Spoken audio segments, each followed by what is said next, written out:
do a Google search for Dr. Politics, and the first name that comes up is that of Professor Steffen W. Schmidt. It just so happens that he teaches political science right here at Iowa State University and hosts a political talk show on the radio. So, of course, we looked him up. Welcome, Dr. Schmidt. Thank you. Dr. Schmidt, good to see you. Thanks. If you've noticed a recurring theme in this show, it's that I like negative campaigning. I'm from Texas, I'm not from Iowa. Why are Iowans so doggone positive and nice? Well, I don't think we are. I mean, I think we try to make the candidates be nice, and they never are, and then we punish the one that's too cruel. Who's been cruel in this race? I think that probably Gephardt has launched some campaign ads that are pretty vicious. Actually, I think Dean has been pretty nasty, and of course it's paid off for him to some extent.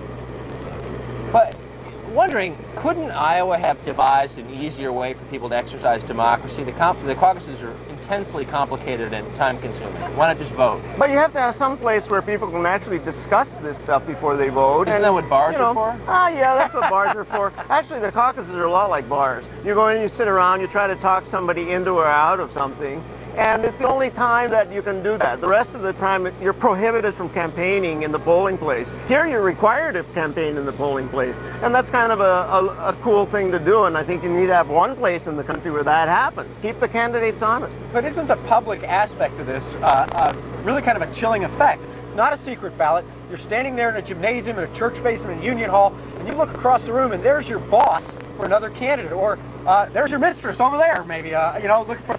and your wife's for somebody else. I mean, that's kind of a tough thing to make people do, declare publicly like that, isn't it? It is, but, in other words, what we want is for people to justify why they're taking the position that they are, and if they can't do it, then maybe they should switch and vote for somebody else. I mean, the whole deal is to try and argue for the guy that can beat the incumbent president and to argue other people out of stupid positions that they've taken. Because people take a lot of stupid positions when campaign time comes around.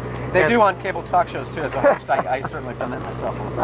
Professor Steffen Schmidt of Iowa State University, Dr. Politics. Thank you very much. Thank you for joining us, Doctor.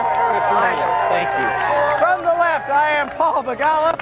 Tomorrow, the CNN electoral stretch will be in the home of the Hawkeyes, Iowa State's rival. That is the University of Iowa in Iowa City. And from the right, I'm Tucker Carlson. Also tomorrow, we'll talk to Rob Reiner and Martin Sheen. They're in Iowa campaigning for who else?